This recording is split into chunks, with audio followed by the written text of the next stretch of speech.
નમસ્કાર વિદ્યાર્થી મિત્રો, આપણે યુનિટ 6 રીડ 3 છે અને 3 નું નામ છે ડેટિંગ ટેકનોલોજી. તો એનો આજે આપણે અભ્યાસ આ રીડ્સ નો આજે કરીશું. પહેલા આપણે અનફેમિલિયર વર્ડ્સ છે એનો પરિચય મેળવી લઈએ. એન્શિયન્ટ એટલે પ્રાચીન, કોઈ પણ પ્રાચીન વસ્તુ છે એના માટે એન્શિયન્ટ આપણે શબ્દનો અંગ્રેજીમાં ઉપયોગ કરીએ. ઓબ્જેક્ટ્સ એટલે વસ્તુઓ, કોઈ પણ વસ્તુઓ છે એને આપણે ઓબ્જેક્ટ કહીએ છીએ. કોન્સ્ટન્ટલી એટલે સતત. ક્રાઇમ એટલે ગુનો, જે પણ ગુનો કરે છે એના ઉપરથી ક્રિમિનલ આપણે કહીએ છીએ. ફેક્ટર એટલે પરિબળ. રોક એટલે ખડક. સિવિલાઇઝેશન એટલે સભ્યતા અને કલ્ચર એટલે સંસ્કૃતિ. તો અહીં આ અનફેમિલિયર વર્ડ્સ છે. હવે ટેકનોલોજીના ઉપયોગ કરીને આપણે વસ્તુઓને, બાબતોને આઈડેન્ટિફાઈ કરીએ છીએ. આધુનિક ટેકનોલોજીનો ઉપયોગ છે એ ઘણી બધી બાબતોમાં કરીએ છીએ. ટેકનોલોજીથી કોઈ પણ બાબતોને એ ઓળખવામાં, અને ખાસ કરીને કે જે સંશોધકો છે, જે ઇન્વેસ્ટિગેટર છે, એ કાર્ય છે એ કરે છે કે આધુનિક બાબતો, આધુનિક વસ્તુઓને આપણે કઈ રીતના ઓળખી શકીએ, કઈ રીતના સારી બનાવી શકીએ અને કઈ રીતના આપણે એ બધી બાબતો કરી શકીએ, એમની વાત છે એ કરી છે. અને સરસ રીતે એ ઘણી બધી બાબતો છે એ આપણને દર્શાવી છે અને સમજાવી છે. જોઈએ, dating object and artifact is an interesting area of investigation. તો વસ્તુઓ એની વાત છે અને જે હકીકત છે, હકીકતની જે બાબતો છે એ એક રસપ્રદ સંશોધનનો ક્ષેત્ર છે કે જેમાં સંશોધન કરવું જોઈએ તો ઘણી બધી નવી બાબતો આપણને એના આધારે છે એ જાણવા મળે અને ઘણી બધી નવી બાબતો એના વિશે આપણે જાણી શકીએ. Investigator need to date object to understand what happened around them and when it happened. જે સંશોધકો છે એની જરૂર છે કે જે પણ વસ્તુઓ છે એને યોગ્ય રીતે સમજવાની, and what happened around them, અને આજુબાજુ શું બન્યું છે, એમની આજુબાજુ જે પણ કાંઈ બન્યું છે, શું બન્યું છે એ બાબતો સમજવાની, and when it happened, અને કયા સમયે બન્યું હતું, કયા સમયે એ બાબત બની હતી. આ સંશોધકો માટે આ બાબત એ ખૂબ જ અગત્યની છે અને એ બાબતને એને સમજવાની છે કે કઈ રીતના, કેવી રીતના એ બધી બાબતો બની હતી. તો જ આપણે સારી રીતના એનું મૂલ્યાંકન છે એ કરી શકો અને તો જ આધુનિક ટેકનોલોજીનો સારી રીતના ઉપયોગ કરી શકીએ. It also helps to understand what time in history particular object was used. એ આપણને એ રીતના પણ મદદરૂપ થાય છે કે it also helps, એ આપણને મદદરૂપ થાય છે to understand, એ સમજવા માટે, what time in a history, ઇતિહાસમાં ક્યારે a particular object was used, આ ખાસ વિશિષ્ટ ઓબ્જેક્ટ છે એનો ઉપયોગ છે એ ક્યારે કરવામાં આવ્યો હતો. ખાસ વિશિષ્ટ જે વસ્તુઓ છે એનો ઇતિહાસમાં ક્યારે, ભૂતકાળમાં ક્યારે એનો ઉપયોગ કર્યો હતો એ સમજવા માટે પણ આ ડેટિંગ ટેકનોલોજીનો આપણે ઉપયોગ કરી શકીએ. અને ડેટિંગ ટેકનોલોજીના માધ્યમથી આ બધી બાબતો છે એ સરસ રીતે એ આપણે સમજી શકીએ. Such investigation are taken by scholar. આવું સંશોધન છે એ વિદ્વાનો દ્વારા, જે વિદ્વાનો છે આ ફિલ્ડના જે વિદ્વાનો છે, જે ડેટિંગ ટેકનોલોજીમાં કાર્ય કરી રહ્યા છે એવા છે વિદ્વાનો છે, એ વિદ્વાનો દ્વારા કરવામાં આવે. સ્ટડીંગ એ હિસ્ટોરિકલ સિવિલાઇઝેશન, સ્ટડીંગ એનો અભ્યાસ કરે, એ ઐતિહાસિક જે સભ્યતા છે એ રોક એટલે કે ખડક, પથ્થર, પર્વતીય વિસ્તારની વાત છે. તો ઘણી બધી સંસ્કૃતિઓ અલગ અલગ, મેદાની પ્રદેશની સંસ્કૃતિ અલગ અલગ રીતે એ સંસ્કૃતિનું ઘડતર છે એ થયું હોય. તો રોક, એન્શિયન્ટ કલ્ચર, આપણું પ્રાચીન સંસ્કૃતિ છે, તો તો એ પ્રાચીન સંસ્કૃતિનો પણ એ અભ્યાસ કરવામાં આવે. એન્ડ ક્રાઇમ ઇન્વેસ્ટિગેશન, અને ગુનાઓને શોધવા માટે જે ગુના કરનારા વ્યક્તિઓ છે, ક્રાઇમ ઇન્વેસ્ટિગેટર્સ. તો આ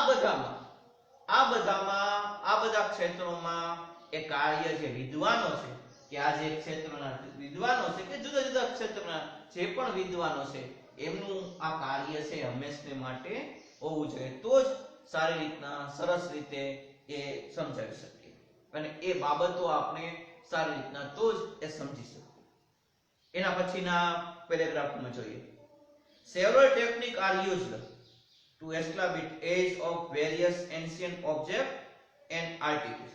ઘણી બધી પદ્ધતિઓ છે, ઘણી બધી આધુનિક પદ્ધતિઓ છે, અને એ આધુનિક જે પણ પદ્ધતિ છે એનો ઉપયોગ કરવા માટે to establish એટલે સ્થાપિત કરવું, the age of various ancient natural objects and artifacts. તો પ્રાચીન જે વસ્તુઓ છે એ પ્રાચીન વસ્તુઓનું ઉંમર શું છે એ સ્થાપિત કરવા માટે, હકીકત તે જે બાબતો છે એ શું છે, એની ઉંમર શું છે એ સ્થાપિત કરવા માટે ઘણી બધી જે ટેકનોલોજી છે એને સ્થાપિત કરવામાં, અને એ ટેકનોલોજીના ઉપયોગ કરી અને ટેકનિકના પણ આધુનિક ટેકનિક છે, આધુનિક પદ્ધતિઓ છે, એનો પણ ઉપયોગ કરી અને એ કાર્ય છે એ કરવામાં આવે છે. Various method are based on radio activity. ઘણી બધી પદ્ધતિઓ છે જે કિરણોત્સર્ગી છે, તો રેડિયો એક્ટિવિટી ઉપર ઘણી બધી પદ્ધતિઓ છે. એ પદ્ધતિઓનો ઉપયોગ છે એ કરવામાં આવે છે, અને એના દ્વારા એ સારી રીતના જે પણ એજ છે કોઈ પણ વસ્તુની એ માપવામાં આવે છે. One method is radio carbon dating, અને એમાંની એક પદ્ધતિ છે એ રેડિયો કાર્બન ડેટિંગ છે. રેડિયો કાર્બન ડેટિંગ પદ્ધતિનો ઉપયોગ કરી અને એ કાર્ય છે કરવામાં આવે છે. Radio carbon or carbon 14 is a form of the element carbon. Radio carbon અથવા કાર્બન એ એક પ્રકાર છે કે જે એલિમેન્ટ એનું તત્વ છે, કાર્બનનું એક પ્રકારનું એ તત્વ છે. It is a unstable and weakly radioactive. એ અસ્થિર અને નબળું રેડિયોએક્ટિવ છે, જે કિરણોત્સર્ગી છે, એ અનસ્ટેબલ છે, સ્થિર નથી, અને એ વીક છે, એ નબળું છે. The stable form of carbon 12, અને એનું સ્થિર જો ફોર્મ હોય તો કાર્બન 12 છે એ એન કાર્બન 13 અને કાર્બન 13, તો કાર્બન 12 અને 13 એનું સ્ટેબલ સ્થિર એ ફોર્મ છે, અને એમનો ઉપયોગ કરવો એ જોઈએ.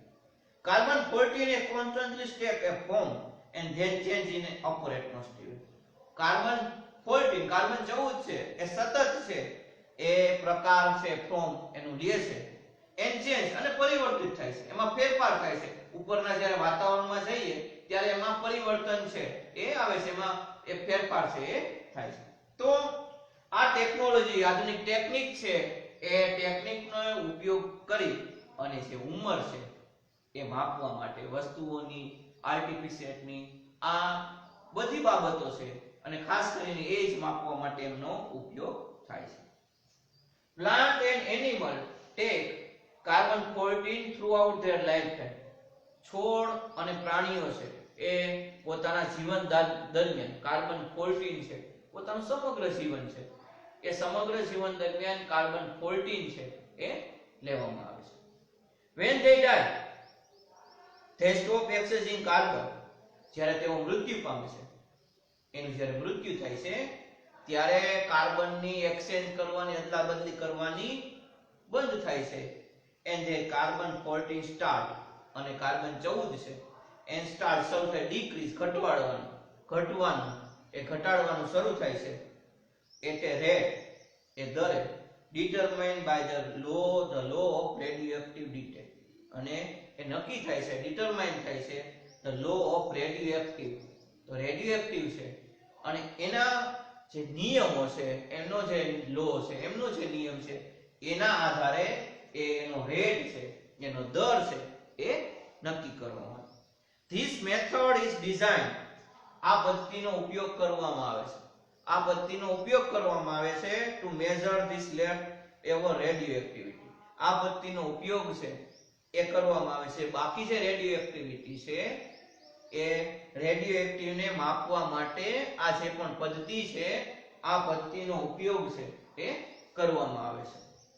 By knowing how much carbon 14 is left in a sample, જાણીને કે કેટલો કાર્બન 14 છે આ સેમ્પલમાં રહ્યો છે એ જાણીને એ બાબતો સમજીને the age of organism when it died can be known. The age of organism ક્યારે એ મૃત્યુ પામ્યા છે એની આપણે એજ છે એ જાણી શકીએ, can be known. તો આ ટેકનિકનો ઉપયોગ કરીને પણ એ જે એનિમલ હોય, પ્લાન્ટ્સ હોય, આ બધામાં આ ટેકનિકનો ઉપયોગ છે એ કરીને અને કોઈ પણ બાબતને ખાસ કરીને વસ્તુઓની જે ઉંમર છે કે એજ છે એ માપવા માટે પણ આ ટેકનિકનો ઉપયોગ થાય છે. બીજી પદ્ધતિઓની વાત કરીએ, બીજી મેથડનો જે ઉપયોગ કરવામાં આવે છે, other method are also use like archaeomagnetic dating.